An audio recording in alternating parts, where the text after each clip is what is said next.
Good morning everyone. Last class में हमने carboxylic acid तक कवर कर लिया था।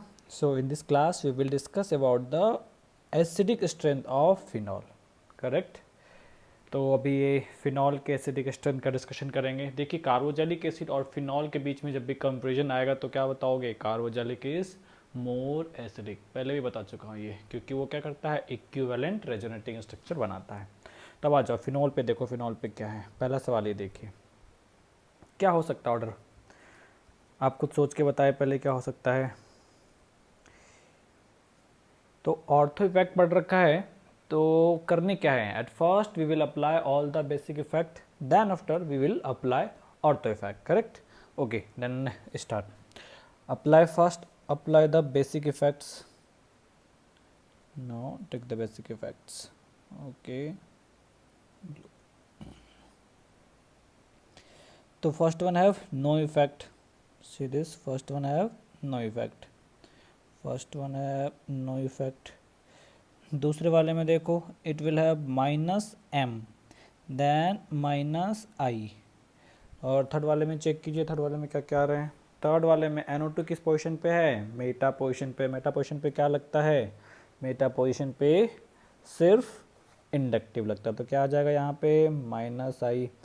और इस वाले पे कौन सा लगेगा? लास्ट वन पे यहाँ पे minus m and minus i। तब इसके आधार पे अगर हम एसिडिक स्ट्रेंथ निकालें तो minus m will stabilise minus charge.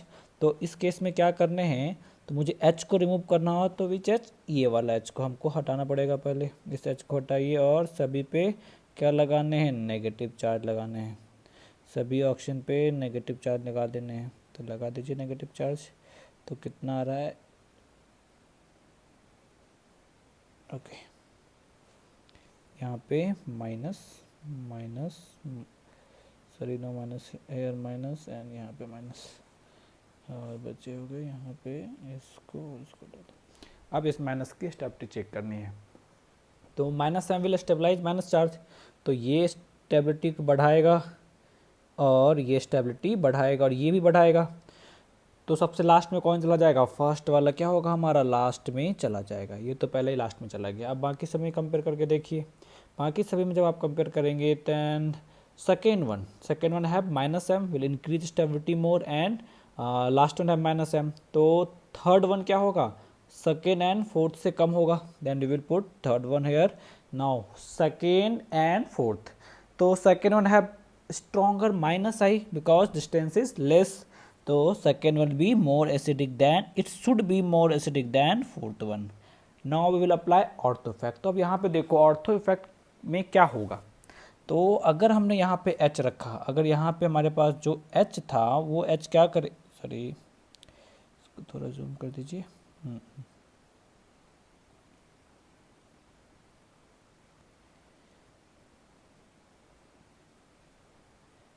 यहाँ पे जो हमारे पास H है उसका इस ऑक्सीजन से क्या होगा? हाइड्रोजन बॉन्डिंग हो जाएगी।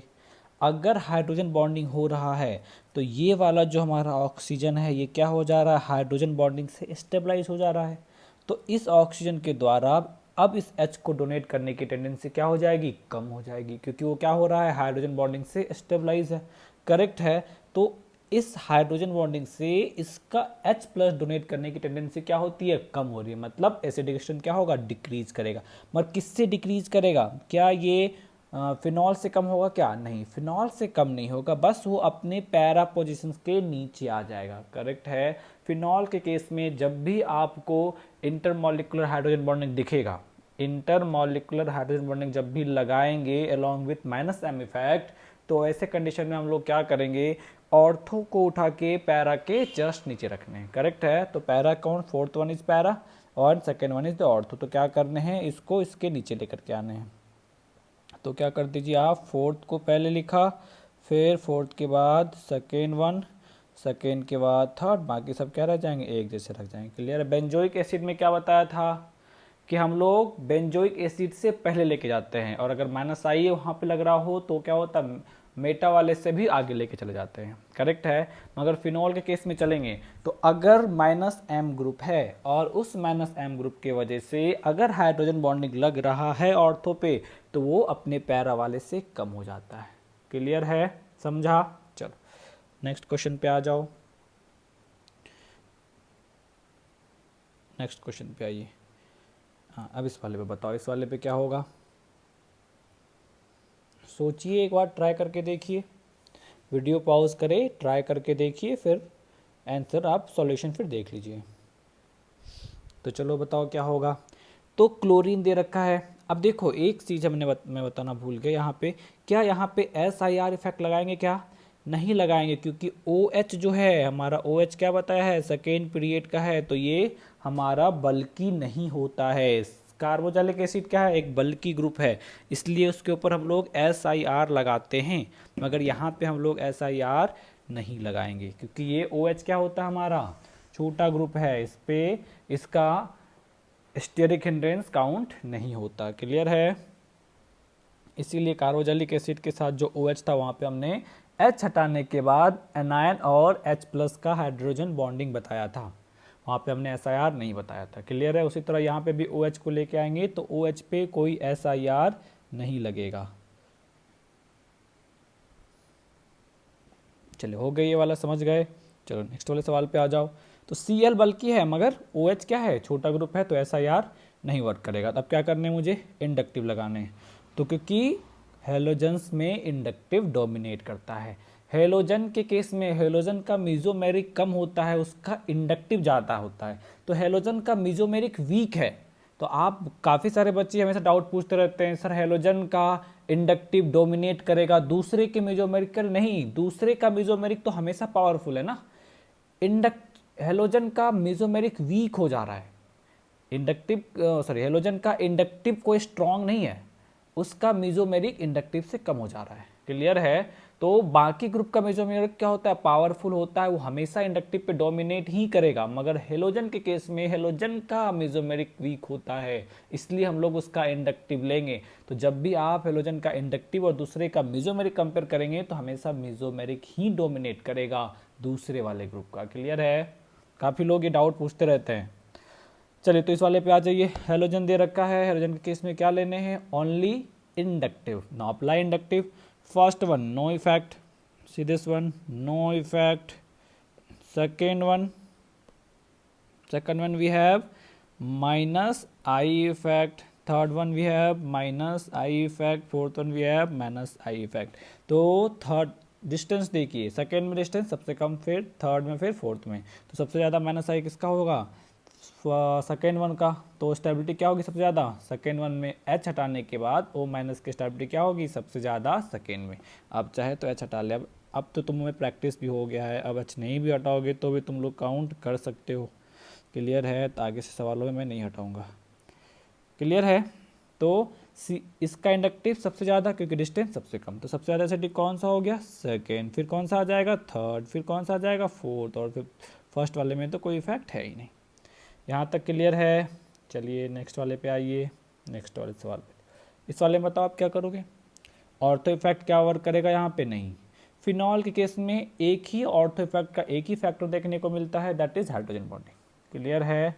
दूसरा SIR नहीं लगता यहाँ पे।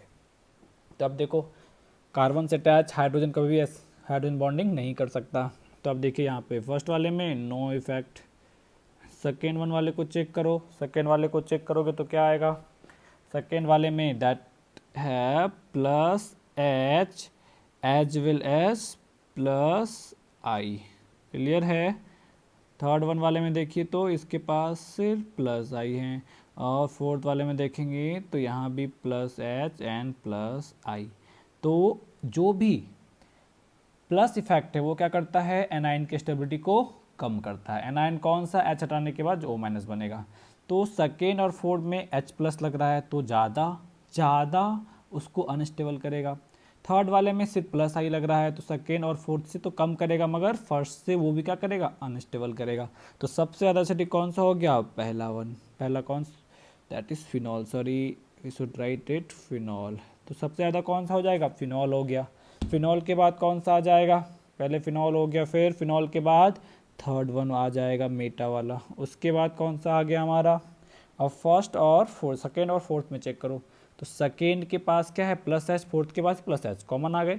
सेकेंड का प्लस I ज़्यादा, फर्स्ट फोर्थ का प्लस I कम, तो फोर्थ का प्लस आई कम है तो स्टेबिलिटी क्या होगी, कब ये कम अनस्टेबल कर रहा होगा, मगर सेकेंड वाला फोर्थ वाले से ज़्यादा अनस्टेबल कर रहा होगा। तो क्या आ जाएगा, फोर्थ फिर से क्या आ गया, सेकेंड।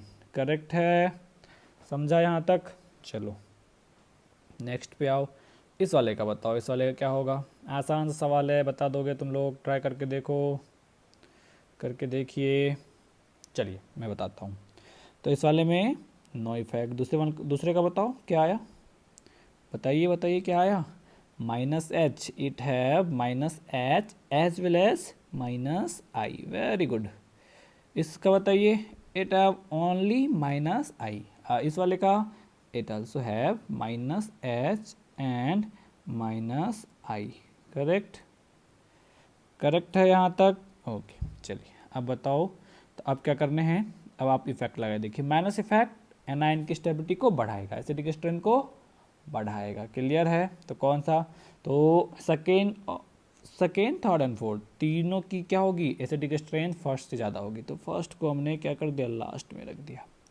अब देखिए सेकेंड एंड फोर्थ पे माइनस एच है, तो माइनस एच माइनस आई पे डोमिनेट करेगा, तो किधर हो गया, ये थर्ड आ गया। अब फर्स्ट और सेकेंड में देखो, तो सेकेंड एंड फोर्थ में देखो, तो सेकेंड में डिस्टेंस कम है, फोर्थ में डिस्टेंस ज़्यादा है। तो एच तो माइनस एच तो सेम हो गया, मगर माइनस आई सेकेंड का ज़्यादा है, तो सेकेंड की क्या हो जाएगी, ज़्यादा हो जाएगा फिर, और यहाँ पे फोर्थ। अब क्या यहाँ पे कोई ऑर्थो इफेक्ट लगेगा, तो नहीं लगेगा।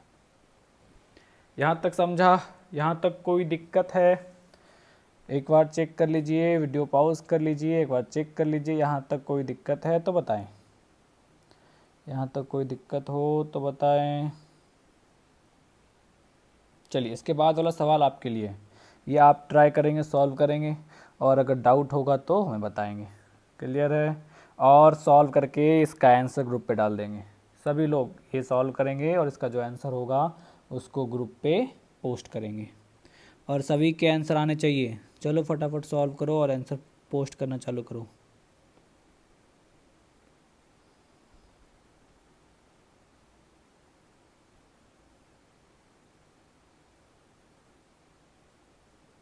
चलिए यहाँ तक हो गए।